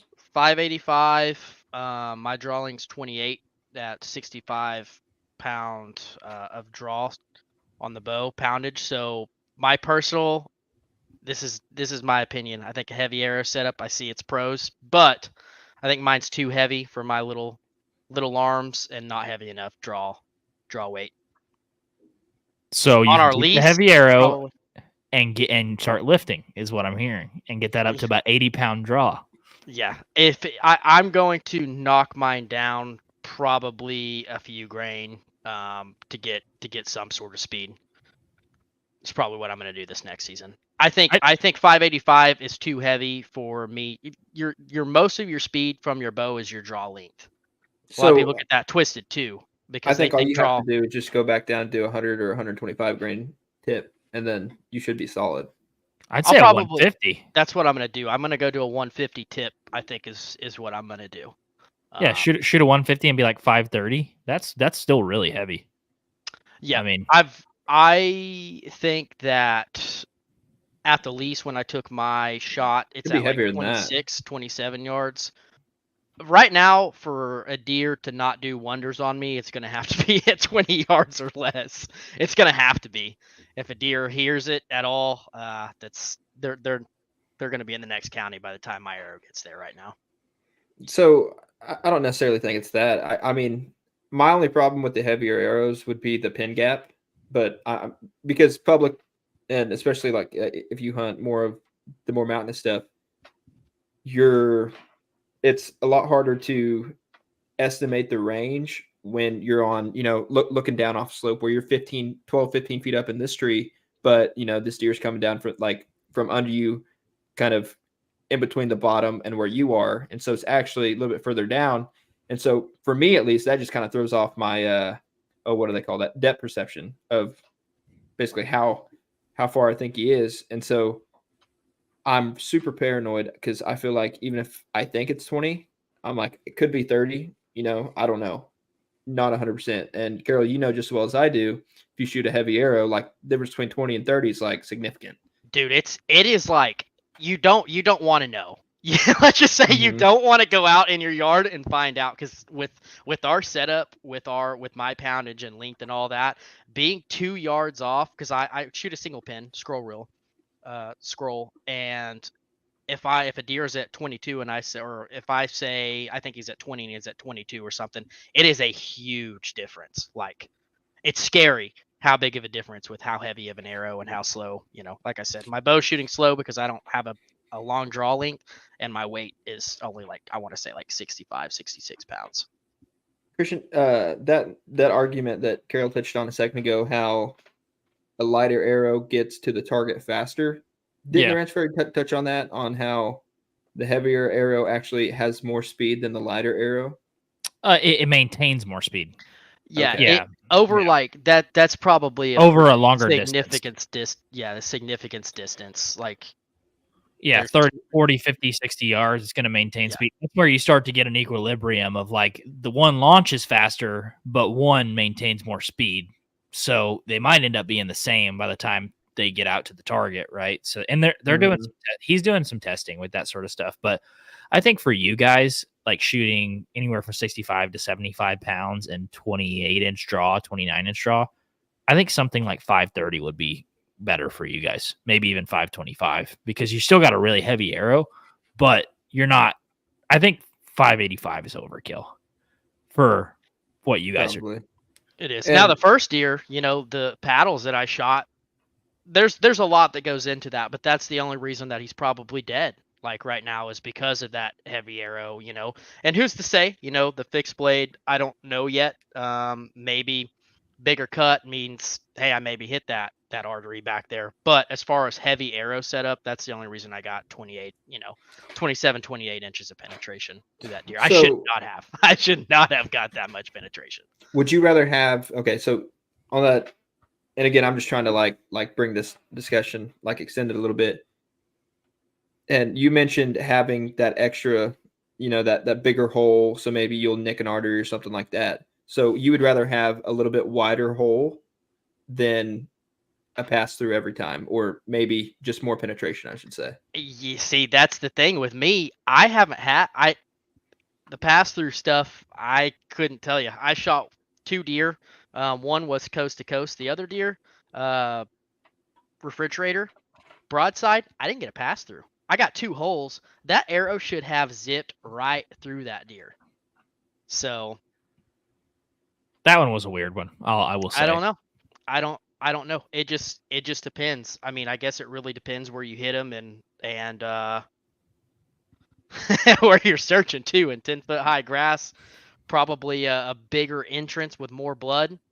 But at the same time, I don't know. I don't know if that would have finished the job. So you never know. You can say, oh, well, I should have done this. I should have done that, if it doesn't work out. But if it does work out, you're going to say, oh, I'm so glad that I do this. I'm so glad that I do this. I can't complain. I can't sit here and say, oh, I like one or the other, because to be honest, I'm like 3 for 3 on expandables. I'm 0 for 2 on fixed, but they're outliers too. The fixed blade with the heavy arrow setup, that deer ducked 6 to 8 inches at 25 yards, but at the same time, I don't know. I don't think I think every situation is unique and different, where sometimes one will benefit, the others won't. Yeah, I've had expandables that threw like butter, and I've had situation like this year, the fixed 6 for 6 with pass throughs, or 5 for 6 with pass throughs maybe. I don't know. I think you just have to, at the end of the day, pick something that you like, that gives you confidence in what you're shooting, and then deal with the results. At the end of the day, I think that's kind of what it is. Gunner, here's something you better watch out on the Black Bear Creek. Our buddy Matt Guerra says, I'm familiar with Black Bear Creek. There's a lot of it, buddy. Good luck. Oh, It's all good though, I'm sure. I'm sure, yeah. Here we go. Brack Jones says, what do y'all think about all the laws change on cameras and cell cameras in some states? This is an interesting one. So Kansas banned them on public land. Kentucky just banned them as well. When did that happen? That was a few weeks ago. Oh, Because yeah, That's crazy. Exodus, yeah, crazy. Exodus did they did a video about that. What are you guys' thoughts on banning cell cameras and cameras in some states? I'll go first because I'm super excited about this one. At first, when we had, we did a podcast on the Kansas one, what it'd have been like Last let's just throw a summer. number out there. Yeah, like Yeah. at least 6 months ago. I was like, dude, that's so stupid. That's so stupid. I think it's gonna bring back. I think it's gonna make hunting more exciting. I think that it's gonna be a lot more exciting. People have to get up and actually just say, screw it, I'm going here. I'm just gonna try it. I think that'll weed out a lot of people too. Because they can't sit there, on cell cameras and say, "Oh, I need to go on this day," showing up. So I'm starting to lean towards. I like it. I like them taking it away now. It reminds me of 2010 when my uncle goes to Kansas, and I'm like, "You got any good bucks?" And he's like, "I saw one in a field, and there's got to be more." That sort of situation. That's exciting, and I feel like it takes a lot of the pressure away if you don't have a buck on camera. You're like, I'm still going to go hunt. I'm just going to go hunt. I'm going to go try to find a buck, and I'm going to go try to find sign and see him and make sure he exists. Not because just like we talked about the other day, Jake, with Steve Shirk, it's like a picture is the past, right? That's not necessarily an indication that's going to happen again. So I feel like it'll force people to go out and actually hunt and try to scout and find deer, which I think is a good thing on public land. And I'm with that. And I agree. I think you Carol, you nailed it on the head. But the only thing I don't like is because I just now found out about that. And granted, I'm in Oklahoma. It doesn't make a crap to me, obviously. But the thing about it is what's the end game for them? You know what I mean? Like, is there something else they slid into that bill that, could actually hurt that? Is that just a front is what I'm saying? Is that a front for something bigger? Is it a movement? Is it a movement? Basically. Yeah. Basically. And so I'm all for taking away cameras for like to a certain extent, but I don't like them taking away like that. I don't want to call it a right, but I guess it is. I don't know. I don't know what you'd call it, whether it be a privilege or a right. I don't know. A privilege, But yeah. It's just that doesn't sit well with me because I just feel like sooner or later it's going to be a front or some sort of ploy to help the movement for a bigger agenda. That's my thing. Mm-hmm. What do you think, Gunnar? I agree with both points. It's not going to affect me a whole lot being from Oklahoma. Like, I threw up a camera when I went to Kansas. I mean, I didn't get to hunt it a whole lot, so that was kind of tough. But you take this away, what else are you going to take away type of thing. And it kind of reminds me of the whole debate with I'm gonna get controversial here.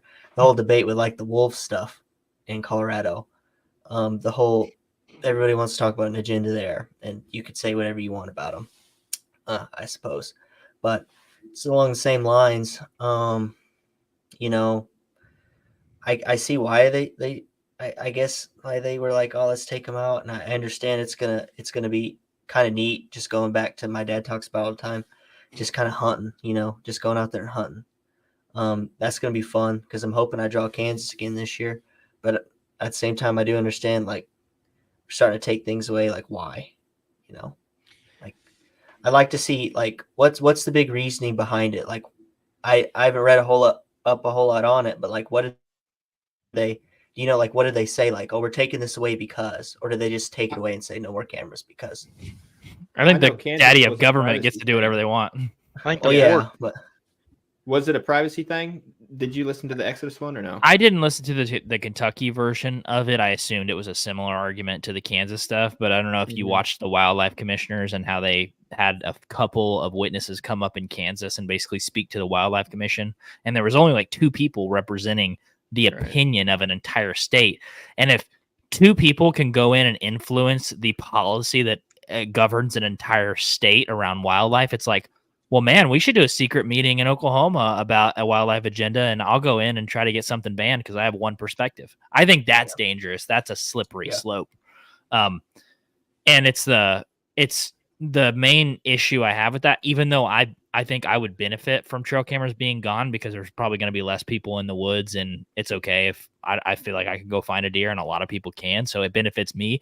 But the fact that there's a big hand of government coming down, just saying, we'll change this, we'll change this, we'll change this with no interference or no advocacy or voice from the sportsman. That's, I think, what is scary from the trail camera side. Yeah. And I said it when they banned the cameras in Kansas, but a part of me is just like, hey, these guys that are running this show and trying to help make these laws, I don't know if it's the game commission or the state's biologist, or I don't know who has a hand in it. That's above my pay grade. But I just feel like at a certain point, they try to make these big moves to make themselves say, hey, I have my name written on this, law or whatever. That way it looks like I actually did something. Mm-hmm. And even though, it's the most least important thing, probably, if anything, it's the least important but most inconvenient to a lot of people. And it's just like they're just showing people they're doing something, so maybe they'll get reelected or votes swayed one way or the other. So I don't know. And it would also, I mean, if they keep going at this rate, the vast majority of people do not own private land, or even if they just try to get permissions get harder and harder to be on. Well, and if they ban all the cameras for public, all those trail camera companies and all that stuff, they're going to go out of business, obviously, or they're going to have a big damper on some things. So it's just like, is that, I don't know. I like conspiracies and all this stuff, but I mean, then again, it's just, I don't know. I don't like it. That's all I'll say. I don't like it. You got to look at the positives too. Like from now on in Kansas and Kentucky, if you drink coffee in the morning and have to go poop out in the woods, you don't have to worry about checking around for trail cameras, So that's also a really, really good thing for me. Yeah, you'll never be. When I go on public, I'm always like, all right, I got to take a quick look around some trees. Nope, I can just drop them and go. I was in the Sandhills in Nebraska, and I didn't have that luxury. So good for you. Yeah. I don't know. It's easy to, from the outside looking in, being like, well, as a non-resident of Kansas or someone who just travels to different states to hunt, it's like, oh, not a big deal to me. I don't care.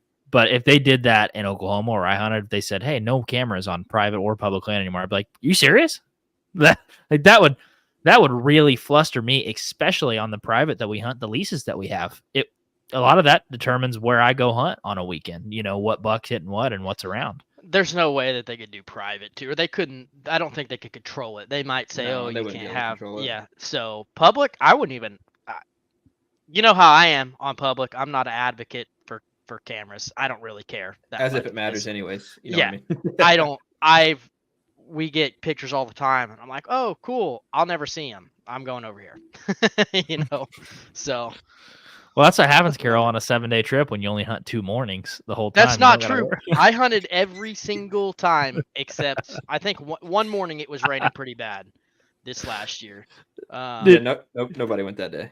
Yeah, no one went that day, and I saw nothing with the rack. I had to go down to the convenience store and look for some mamas with a rack. That was the only racks I was seeing.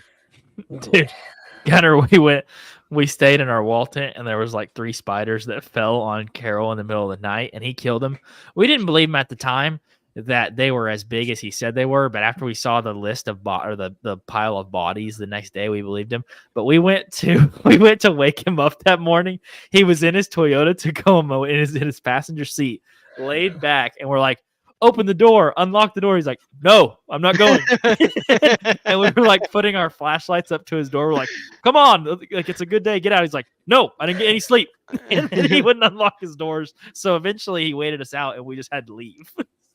It's a good strategy if you don't want to go in the morning. Yeah, that year, that was a crazy little year.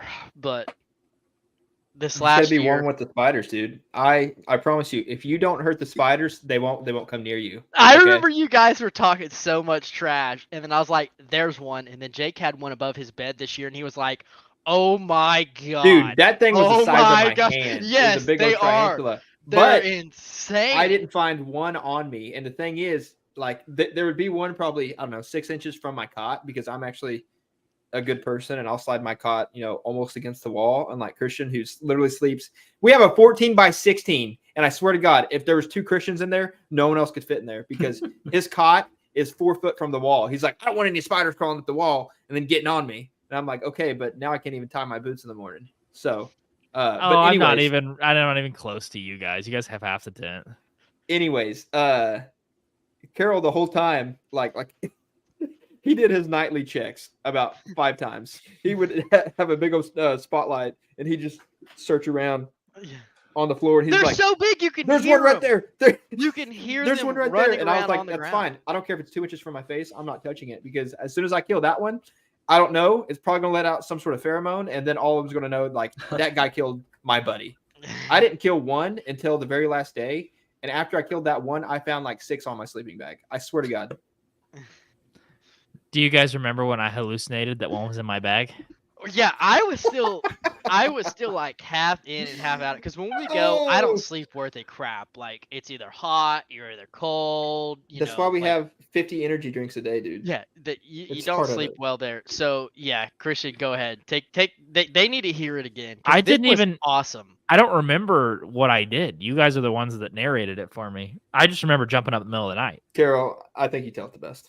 Yeah, well, it was like 1 a.m., 1 or 1:30, and it was like the second morning or second evening, and it was dead quiet. Everyone's asleep, and you just hear someone tussling around in his sleeping bag, and he's like, "It's on me! It's on me!" He starts yelling it, "It's on me! It's on me! It's on me!" And he gets up, he's shimmying. This dude got naked in like 2 seconds, just freaking throwing stuff off, shimmying, sleeping bag, shirt off. I was like, "What? What?" And he was like, "It's on me! It's on me! There's spider on me!" And I'm like, "Okay, yeah, they're everywhere." And he was like, "No, this thing was huge. It's huge." And I'm like, "Yeah, they are huge." And I was like, "Did you get it? Did you get it?" Because of course I'm like, "Hey, I don't give a crap about you. Did you kill it? Because it's gonna Is it come to dead? one of us now. Yeah, is it dead? Is it dead? You know?" And he was like, "I don't know. I don't know." We I stayed up all night looking for that spider almost. I think I had a dream I thought that it someone was in got my shot. bag. Yeah. Yeah, it was like dead silent to 2 seconds. He was up, standing up, sleeping bag off, half his clothes off, saying, "It's on me! It's on me! It's on me!" And he's like, doing the whole freaking body Well, search. What would you do if you thought a big one was in your bag? So, You'd get out of tell your dream. How did that go down? Well, What was in it my from dream, your perspective. in my dream, there was one that was in my sleeping bag, and it was the size of a plate, like the size of an actual plate. And I remember just in my dream, I don't know if my eyes just got augmented reality where I could see into the actual present time or whatever, but in my dream, there was one in my bag, and I swear to you, it was this big. And I was like, "Ah!" I just woke up and started trying to get it out of my bag, and it obviously worked. It took me a long time to realize I was dreaming. Okay, we got quite a few questions. Let's hit a few more of these. Hunter Pitsley said, "Have y'all ever hunted Montana Northwest?" And he says, "I do a lot of backcountry in Northwest Montana." We will, as long as Hunter Pitsley takes us and we kill something. True. Yeah. We drove through there. It wasn't northwest. It was it's really central, maybe a little northeast, huh? Yeah, it was fun though. I loved Montana. It was beautiful. Yeah. Have you ever been there, Gunner? Not Montana. I've been Wyoming, Colorado, all the Dakotas, all that good stuff. Never Montana. I haven't got to hunt anywhere other than like Colorado, Kansas, Nebraska. Hunted in the Dakotas, luckily. But Ooh, no, that's awesome. I haven't got to hunt in Montana yet. That's a bucket list for me, for sure. Montana. Oh yeah. They Oh, got wolves there too, don't they? We went pheasant hunting in the Dakotas, South Dakota, and it was crazy when we were there yeah. because like you would see deer, like where we were at, there were no trees. Like Nope. there are people say, "Oh, there's no trees around here," and they got a few, trees around here. There are no trees. You can drive an hour before you see a tree. And deer are just like in a herd, like 30 of them just out in the middle of like a wheat field, and you're like, there they are. Like if you what can part of- find them. What part of South Dakota? Oh, I don't even remember where we went. I'll look. I'll look. I worked I in don't- Webster for a summer. So over there by like Aberdeen, Watertown area. There's a bunch of walk-in stuff over there. I got to go on a lot of private land and do a lot of goose step stuff, and I'd see massive deer out there in those cornfields, just like Muley or me whitetail? a lot of whitetail. I didn't see any muleys. We got lucky one time. We went over to Watertown, and they have a game freezer for anything people kill illegally, or they find and they turn in and they had a wolf in there, and they were like, but they was like a big deal that they had a wolf in there. Somebody had turned in a wolf, and then it's pretty neat up there. Like he said, there's like no trees, nothing. There's pheasant everywhere. Like you can go on about any piece of walk in and walk it out and kill a pheasant probably. Well, you need to take Carol then, because how'd you guys get one pheasant? Well, we got snowed in. We only got to go really one day.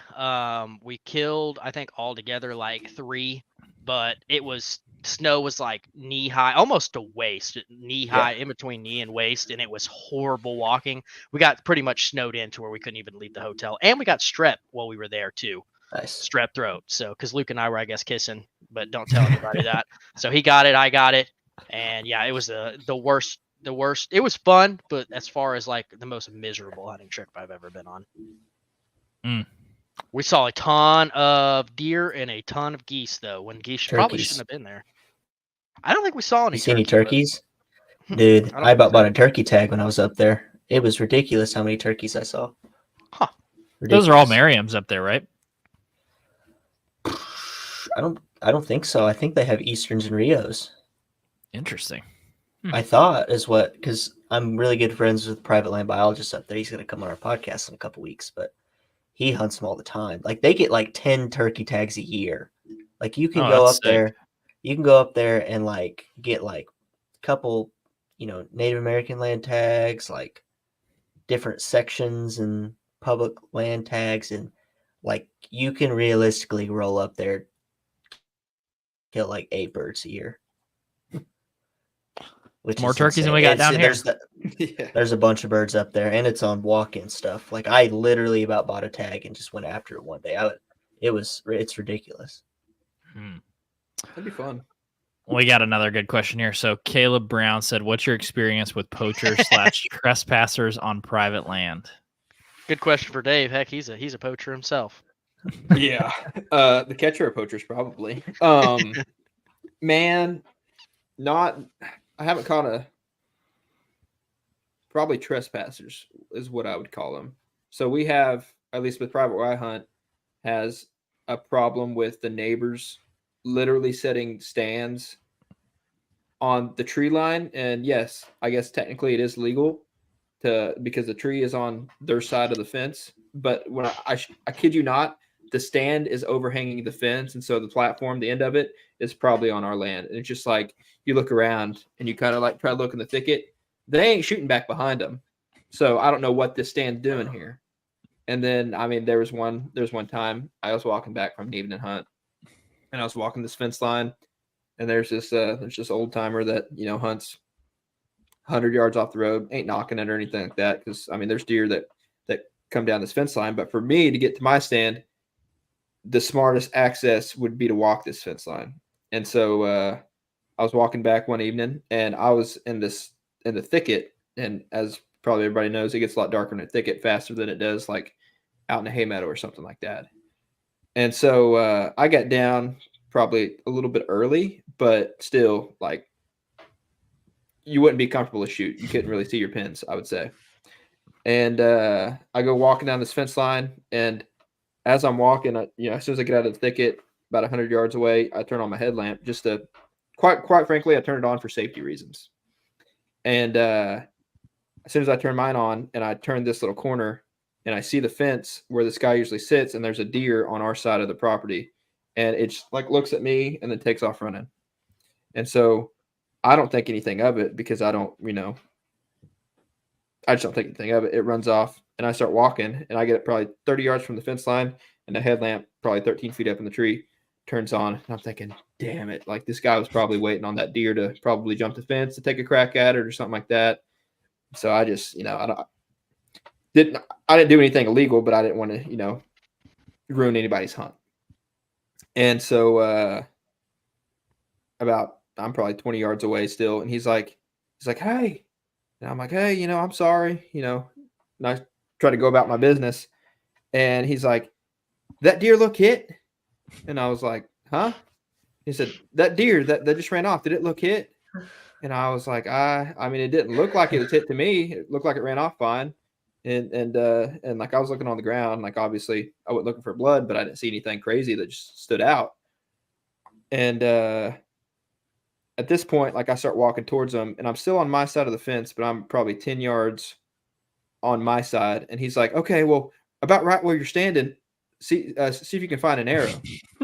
On your side of the fence. Yeah, and at first I thought he was just pulling my leg or something, and I was like, "Oh," and he said, "No, look to your right." And I look down to my right, and about 15 seconds look, and I see an arrow clean as a whistle, and I'm thinking, "Damn." I just said, And you so- smoked her. You smoked her, man. Yeah, no. Well, it gets better, and I'm sure y'all have heard this story before.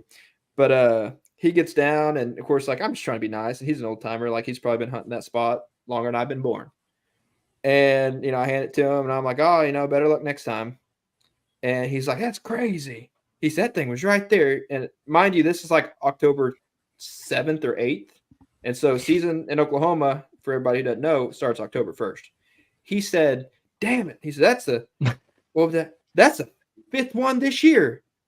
And I'm thinking, this man's did this same exact thing 5 other times, like, and it's October 7th, and I'm like, and then I don't know, I don't want to say his name, but like he was one of those fellas that didn't go by his name, is by like He had a nickname, a an alias. nickname that everybody Yeah. called him by, and I was just like, okay, Big Jim. man, like, yeah, have a good night, man. And so yeah, that's that. And then all the time, I think I got more pictures of coon hunters walking my private, getting their dogs back, than I did of actually individual bucks. So that's just how that property's going. So that's why when I say on TikTok and stuff, like if a 150 walks out or 120-inch 9-year-old, that's I'm shooting the bigger deer every single time, no questions asked. I'm not blinking twice. And he told me he'd do that shit again. Every day of the week, baby. Yeah. God gave me 2 tags. I would try to shoot both of those deer, old and big. How about that? Yeah. Oh, I 100% would. I'd say, all right, wounded that one, wound you too Oh for my this year. That's how it's gone. But I remember telling you, Christian, we actually with our neighbor, I'm not gonna say who it is, but where we hunted and you brought the platform, and we're gonna try to use it as a anyways, down by the cabin. Long story short, down by the cabin, we have a neighbor that literally you can tell where this dude has crossed our fence. The fence is old and it's not the best fence, obviously, but you can tell somebody has a tree stand like 10 yards on the other side, facing our way, because we have the bedding, we have the woods. And he's got a tree stand 10 yards over the fence, and you can tell where he's been crossing. And you're like, okay, fair enough. Like, that's just ridiculous that you've probably been on our side so many times that you have wore down this fence. So, On y'all's lease? no, on family land. Gotcha. Gunner, you got any good ones? Yeah. So, 2-parter, because we took the high road on this one. We had a guy at a place that we just sold, actually. Don't know his name or nothing. I ain't gonna out him, but it was pretty crazy.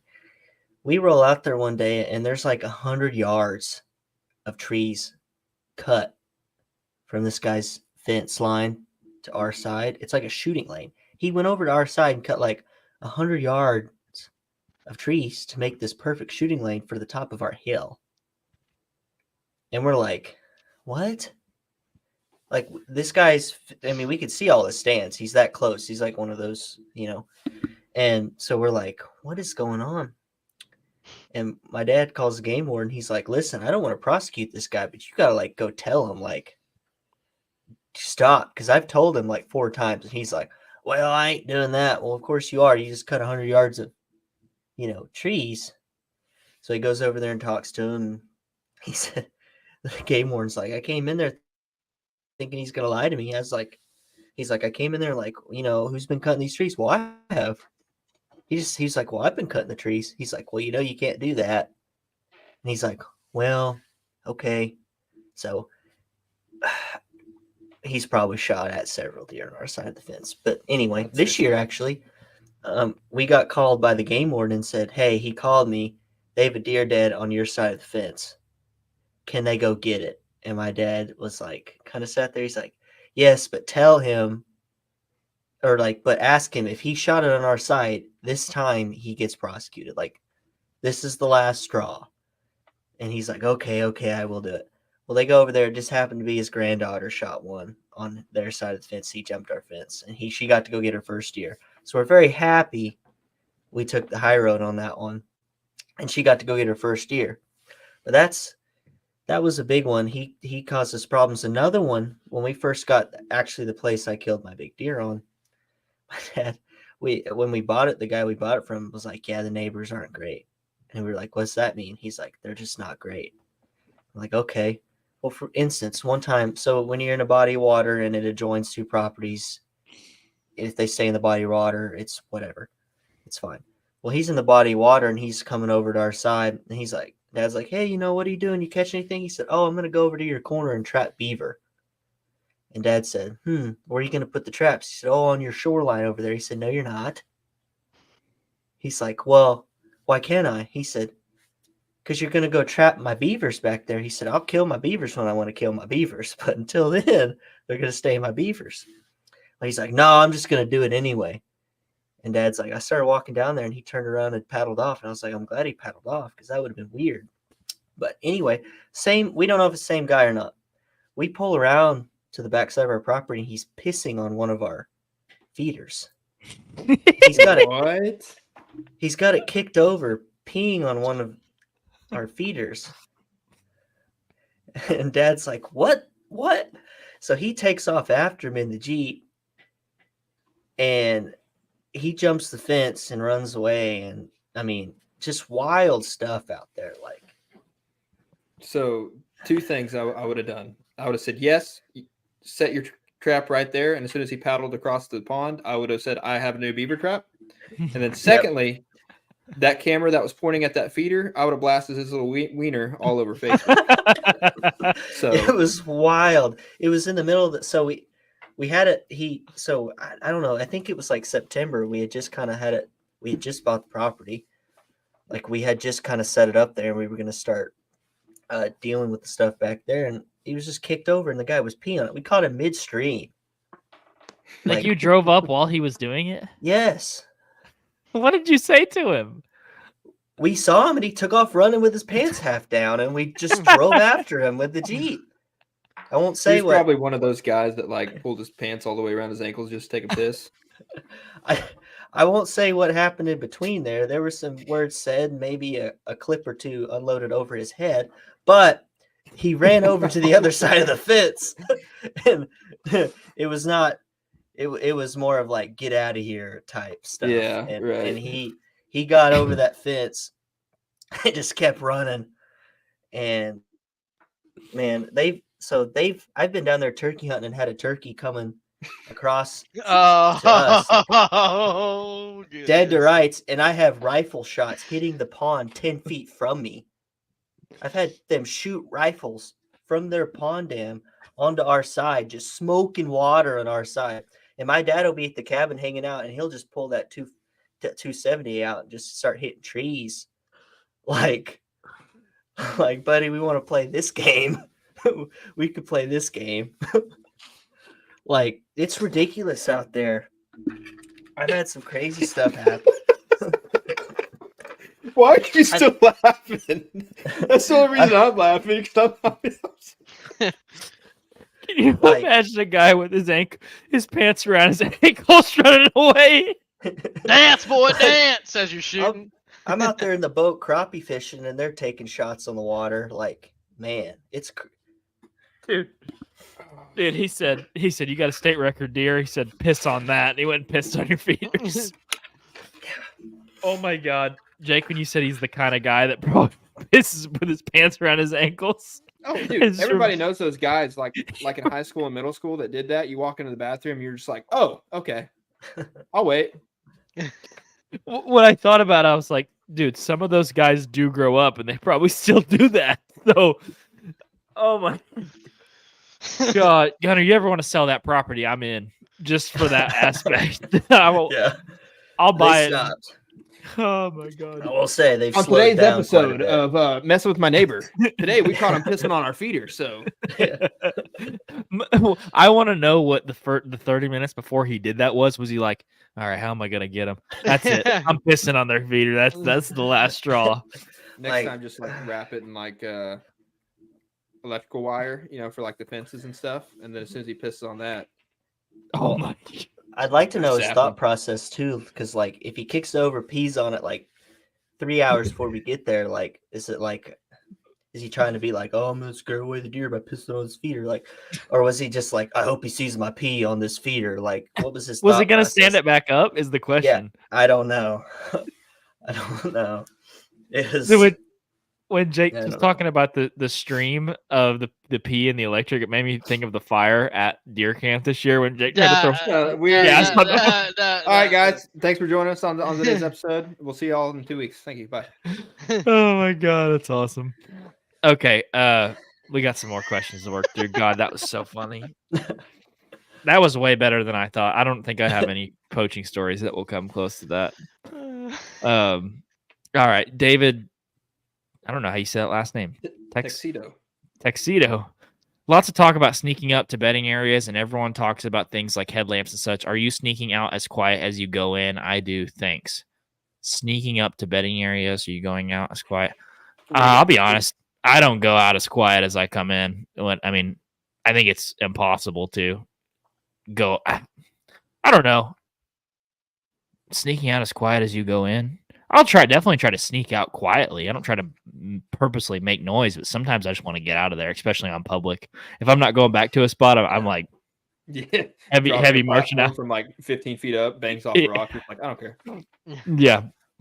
It also I don't know. depends on what you see too. Because like if it's a morning sit and you don't see anything, it's just like, okay, like you take a good look around and you're like, okay, there's nothing within 75 yards. I know this.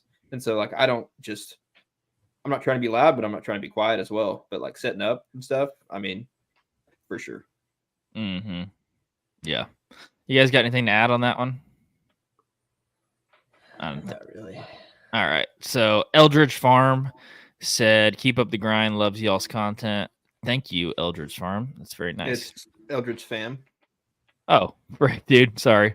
The R I had- silent. I had I had my English pants is around my hard. ankles when I read that. Golly, man. That's awesome. David Tuxedo. Next, it will be banning filling your hunts. I think it's can't about read. filming. Oh, filming your hunts. Yeah, that's right. Yeah, for privacy.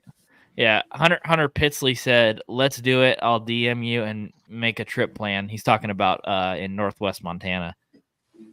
Don't say anything you don't mean, because we will actually DM you. That is Eyebrows. true. And I know how whitetail are, but what about mule deer? Do they die if they get hit in the hip or no? I'm asking for a friend. They absolutely do. Just kidding. I'll stop. You might know this guy. Oh yeah, he's talking about South Dakota. It is great pike fishing. Everybody up there complains about it because all they want to do is catch the walleye in the yellow perch. But he's when I went up there and worked, he texted me, he goes, "How's the fishing up there?" I'm like, "It's outstanding up there before the weeds grow up.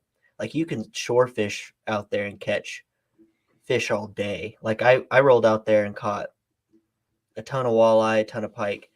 He remembers back in the magazines when they're putting up those big muskie and pike and stuff back in the day. So he's like, "I want to go catch pike." And pike are super aggressive. You put a little steel leader on there, a little swim bait, you can catch, every other cast you're catching pike, you're getting hit. It's ridiculous. Oh, when we fished Dory Lake in central Saskatchewan, me and Peyton did on a bear hunt, and pike fishing is fun. And we fished it so in fun. May when the water temperature is still pretty cold, and so there's no Yeah. weeds, and it's like you can throw a 40-50 yard cast and just you're reeling. And when they hit, dude, it's like sand bass. They hit like a truck. Dude, You're like, I know.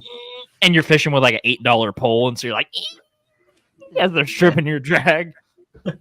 Dude, they're fun. $8 Sure. pole, 100-pound mono. You're like, this boat will sink before this line breaks. Let's go, baby. Get that net. We're in for the long haul. Yeah. And we have boats with no trolling motors, so we got to like drive out 200 yards. We're like, all right, wind, go. And we just kept... Yeah, I caught pike a fishing is massive awesome. walleye. I caught a massive walleye that year. Let's see if I We- can find a picture. We never caught a walleye when we were up at Dory Lake, but apparently there were some big ones. We were fishing for pike on spoons though, and we caught quite a few, which was, God, it was fun, man.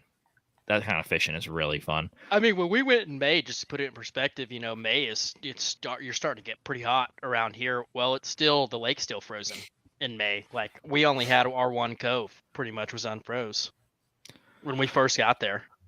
Well, and those lakes are so little people and so little pollution in them that we ate the pike out of those lakes, and it was some of the best fish I've ever had. It was the best freshwater fish I've ever had. It was so good. Better God, than that it was good. gar? See if I can. That's a nice walleye. Dude, my buddy was freaking out because he was like, that was like my third cast. Like I wasn't a walleye guy, and he was like, yeah, I know but he was like, oh, my Oh, I was gosh. laughing at Carol. I'm sorry. Okay, I thought you were laughing at my video quality over here. I was like, I understand, I Oh get it. no. Trust me, I have 4K right here. That doesn't make me look any prettier. I promise. Sometimes they can work against you. Good quality. We got a few of these, and then we'll wrap up here. Taylor's got a. What are you laughing at, Carol? Nothing. Nothing. Dave sent me a funny video. What did he send you? We'll tell you after. Yeah. It has to be that's Gunner. kind of important. Oh boy, No, I'm just I'm just kidding. that's fine. I think Jake needs to get a new spot. He sounds like he hates his spot. I love it. Yeah. Hear my enthusiasm. You know how to resolve that? Get a new spot. Don't blink twice. I do. Taylor said. It's called public, but public's pretty boring when the rest of your group is tagged out. So that was That's true. That happened for me, so I don't know who you're talking about the rest of your group. So Well, you switched into duck hunting at that point. Oh, here we I'm go. glad I did. Killer Brown said he asked about the trespassing and the poaching. He said the property I hunt is surrounded by core land and WMA, so I'm constantly having problems. Yeah, Imagine that. when I was younger, it was always fun when you found a feeder on private and you're like, I can hunt near that because it's on private, but I'm also still on public. Carol actually shot a buck like 100 yards from private. You're Doing talking that. about Yeah. Call WMA? Yeah. Yeah. Exactly. Yep. I'd do it again. Here we go. Let's wrap up with this one. That spike would be the biggest on Jake's camera all year. Taylor said, you wouldn't be wrong besides that 113 point you got on camera. Yeah. Second biggest. Second biggest. Well, cool. I think that's all we got for comments. That was fun, dude. I literally was crying when you were talking about that dude pissing on the feeder. Oh man, I told too much, but guess what? YOLO, I guess. That makes me so happy because makes you so proud to live in this country that people still are like that. It's like, my neighbor's gonna do something to me. I'm gonna go piss on his feeder. He's probably watching, and he's like, "I'm getting a group. We're gonna piss on every feeder now." Come on, buddy. Come on. Yeah, that's- Take two of the legs from the feeder and really inconvenient you. Oh my god. We already deal with pigs all the time. I don't need some guy over there. Oh man. Hey, they've stopped. It's petered down a little bit, but Oh, it's petered down. He didn't peter down. You don't say. we have yeah. If you're the other neighbors listening to this and you didn't pee on the feeder, don't worry about it. I'm not mad at you. You're fine. It's you I'm talking to, that one guy. I've got like 2 or 3 neighbors. Okay, it's the third one. The third one. It's old Peter. Yeah, You know who you are. yeah. Yeah. Well, cool. This was fun, Gunner. For folks that want to listen to y'all's podcast, I know you got a couple episodes out now, and you guys are doing hunts and stuff, obviously on YouTube. Where's the best place for people to check you guys out? YouTube, Spotify, Apple Podcasts is probably the best. I believe Taylor just made an announcement today that we are expanding to a couple other platforms. Let me go look at it real quick. Yeah, I think it was Alright. Apple Music or sorry, Amazon Music, some other ones. I thought you said Apple Yeah. Music at first, and I was like, oh damn, it's about to Am- drop a am- fire album. Okay. A little bit, yeah. Amazon Music, iHeartRadio, YouTube, Spotify, Apple Podcasts, anything like that. Just Timo D podcast or Timo D podcast. So yeah, we got some cool stuff coming. I got a couple biologists to come on and talk about turkeys. We're gonna talk to a saddle company here tomorrow, actually. So yeah, we got some cool stuff coming. So And if it's any Yeah. consolation, I think you are a lot better person to talk to than Taylor. yeah, there we go. I will say that wholeheartedly. That's funny. Yeah, well, we do have Taylor's coming up for the coyote tournament, so we're gonna have some sort of collab on that way on a video. So Yeah. But yeah, man, appreciate you coming on. That was fun. Yeah. What else do we got, Jake? Do we got any other announcements or housekeeping items? I don't think so. I don't think we do. I will say this: if you guys are listening, please leave us a rating and review on Spotify and Apple Podcasts. Those help a ton. And with that, Taylor Smith says, "Don't lie, Jake." But either way, we'll catch you guys in the next episode. Yes, Jesus, sir. love you. Boom, boom, boom. Bye. That was fun.